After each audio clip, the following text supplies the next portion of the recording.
everyone. Welcome to Backpacker Flip Flops. I am your host, Joanne Hendrickson. This podcast is about my travels and experiences to different cities and countries around the world. My goal is to help travelers see and engage in places in a whole new way. Please check out my website, backpackerflipflops.com, or follow me on Instagram at backpackerflipflops. Each month, the podcast supports a different charity or organization, and you can check out my website, backpackerflipflops.com/giving-back to see those charities. As I shared on my last podcast, I was so saddened by the Christmas Day bombing in Nashville, and I will be making a donation for the month of January to the Nashville Melting Pot Family Fund. The Melting Pot is a restaurant chain that I love, and I've celebrated many special events there. And while I personally have not been to their Nashville location, I was so hurt to think about what happened to their site, and in particular to their staff, who will be without jobs for the foreseeable future. The fundraiser was started by their Indianapolis location, and as their GoFundMe page states, we hope in this time of holiday spirit to raise money for the team members and their family during this unfortunate time. Please take a moment to leave a 5-star review of the podcast. $1 is donated per 5-star review and comment each month to a different charity. So together, let's support the individuals in Nashville. Okay, so let's hop into the show. When people outside of New York hear I'm from New York, I'll be honest, one of the most frequently asked questions I get is, do I know any celebrities, and do I see celebrities in my everyday life? And yes, I do know some celebrities, but it's not because I live in New York. And no, I don't run into celebrities in my everyday life. Except for at airports, and it's always been when I'm flying into New York's JFK airport. Now, I've always thought when I fly between New York City and Los Angeles, if there was ever a chance I'd fly with a celebrity, it would be on that route. My preference when flying between Los Angeles and New York is to take a red-eye, and typically for red-eyes, I dress in comfortable clothing over looking pretty. So one night, I was taking this flight, and I seriously was wearing a Victoria's Secret t-shirt pajama top. Not something cute. Legit, it was a boring blue comfy t-shirt. I had on a boring gray zip-up sweater that was probably 1 or 2 sizes too big and baggy pants. No makeup, and of course I had my flip-flops. It was around 10:30 p.m. and there was about a half hour until my plane was starting to board for its evening flight across the country. I look around to get an idea of how crowded the flight might be, and right across from me I see my celebrity crush. Now, I know it's late at night and I'm tired, but I swear it's him. On this podcast, I'm not going to share his name, but stay tuned till the end and I'll be giving you some trivia about who it is. And the first person to correctly guess who it is and post it on my Instagram will get a $100 Amazon gift card. I'm going to refer to him as Mike. That's not his name, but we'll just call him that so I don't get into any trouble with his legal team or anything. So, my first thought when I saw Mike was, oh my God. My second thought was, oh my God. And my third thought was, oh my God, I'm wearing pajamas in front of my celebrity crush. And then my next thought was, what the heck am I thinking? That's not really him. And then I looked at his carry-on bag and I immediately recognized it from something else I'd seen him in. The same way I'm always known for my signature backpacks, he would be known for this carry-on bag. And now I was 99.999% sure it was Mike. So what did I do? I went to Facebook. I posted a picture of him and said, oh my God, Mike is next to me at the airport. Now, I'm left with a few options. Choice 1, not go crazy. Clearly nobody else is. But this was my celebrity crush. Next option, buy anything way cuter from an airport souvenir shop and change in the bathroom, put on some makeup, and come back looking a little bit more composed. But then I chanced losing my seat next to him and the opportunity to possibly talk with him. Third option, sit there and drool. And the fourth option, talk to him. So I decided option 4, talk to him, was the best.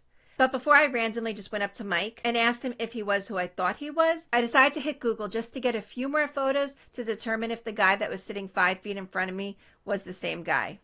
Would you believe the first picture that came up with him was an interview he did the day before, and he was wearing the same exact outfit that he had on now. So without a doubt, here he was, Mike in the flesh, 5 feet in front of me. I noticed people were starting to stand up to line up for the flight, and I noticed he was standing up too. Oh my God, I finally had the courage to talk to him, and I was about to lose him. So I stood up and leaned over to him and said, excuse me, are you Mike? And his eyes lit up. He was like, yes, what's your name? I didn't have time to rehearse this in my head, like what could actually happen if he talked back to me.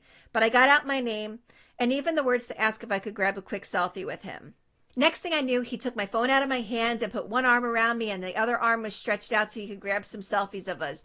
And I'm glad he knew what he was doing, because if I had to take the picture, With my crush, with his arm around me, I'm sure my hand would have been shaking and the picture would not have come out. And I definitely didn't expect this next question. It was pre-airdrop days. He asked if I could text it to him, and he gave me his number. Mike gave me his number. Oh my God. Absolutely, I sent the picture to him. And I figured that would be it. I said thank you and planned to line up to get on the plane. But nope, there's more. Now he was talking with me, or talking to me. He would not shut up. He was so excited to have someone recognize him, and now he had word vomit talking about traveling and where he was going and his family and his weekend plans. He was talking about normal stuff. He was legit so thrilled to have a normal conversation with someone. We were talking for like 45 minutes, well into a conversation, and the boarding of the flight was already underway. My zone was called. I figured he was flying first class. Then they called more zones, and Mike is still talking. And like now everyone has just about boarded the plane. So legit, over the loudspeaker, they started calling for us. Passenger Hendrickson, passenger Mike, please report to gate 36 for immediate boarding. So now I have to interrupt my celebrity crush from his life story so we can actually board and make our flight to New York. Then again, I guess if I didn't interrupt him, I guess we would have just spent the rest of the night talking, listening together. So I interrupted his autobiography and tell him we better hop on the airplane. And I hate to admit it, but my ears were kind of glad because while he was my celebrity crush, damn, did he like to talk a lot. So he let me walk onto the plane first, and I said bye, even though the flight was taking us to the same place, but I figured he was in first class and I wouldn't ever see him again. Maybe some other people would recognize him and that would be it. But actually, I made my way up to an economy comfort seat and he walked past me. He was sitting 2 rows right behind me in economy. What? He wasn't flying first class? Well, now 2 rows away on an overnight flight, probably you wouldn't think we talked that much, right? No, wrong. He went to the bathroom twice and I had an aisle seat, so every time he came by, he kept talking to me until someone else needed to use the restroom and pushed past him. My crush seriously loved talking. So eventually the flight landed in New York, and I look even more like a hot mess than I did the night before because now I'm adding didn't sleep airplane chic to my appearance. I look back and there's Mike and he's eagerly waving and still looking so cute. So when it comes time to actually get off the plane, I wait for him right outside the plane. I figured at this point it was kind of just a given. I couldn't have imagined just a few hours before he was just this cute guy I'd seen on television, and now here he was after traveling to New York with him. We made our way to baggage claim, and again, he was still talking nonstop. My suitcase came out quick, and then he had multiple bags, but they came out quick too. And now what? After hours of talking, he almost felt like a friend. He gave me a hug goodbye and said, "See you later," and hopped into a taxi, even though I expected him to have a chauffeured ride picking him up. And I knew there was a 99.999% chance I'd never see or talk to him again. And I was right. We exchanged a few text messages that day. I tagged him in the picture on social media and he liked it. A few months later, I commented on a picture on his social media and said I was a fan from the airplane, and he didn't acknowledge that comment. But also he wasn't acknowledging anyone else's comments either. And over time, not as a result of this, but more of a change of interest and change in what projects he was doing, I kind of stopped following his career. So what did this experience teach me? You never know when you're going to see someone, so now I pack a slightly cuter top in my carry-on and put a little extra effort into looking nice on an airplane, even if it is an overnight flight.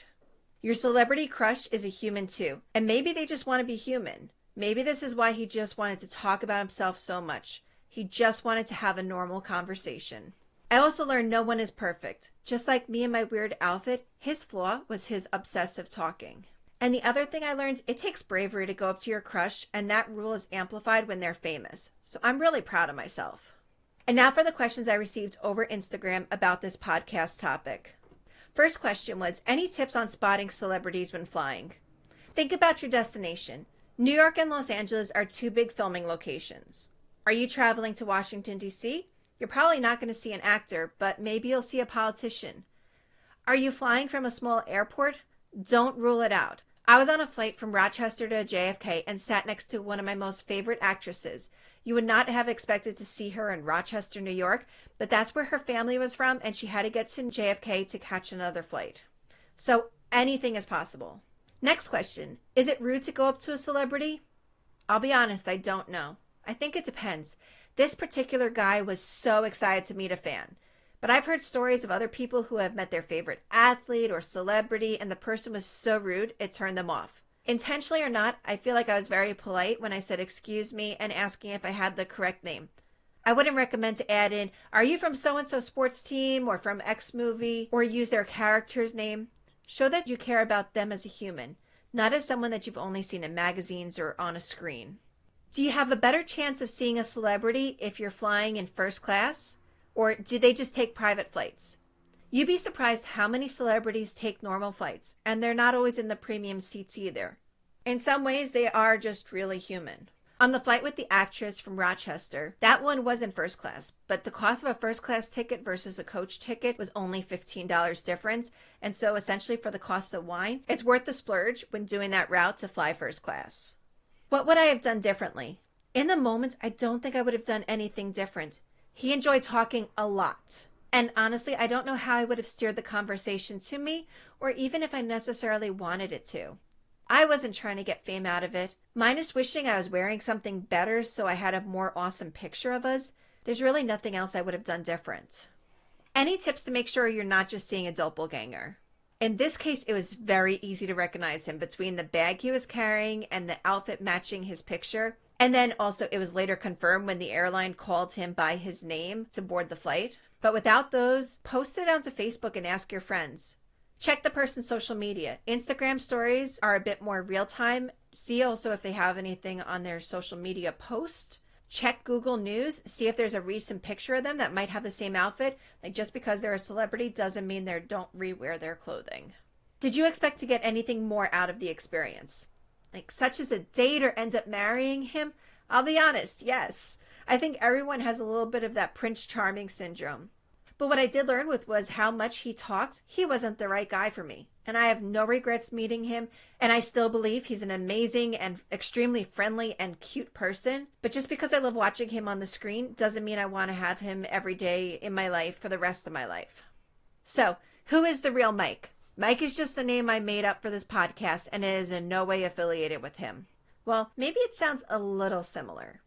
Here are the clues, and on my Instagram post about the podcast, comment your guess, and the first person to guess correctly, I will send a $100 Amazon gift card to.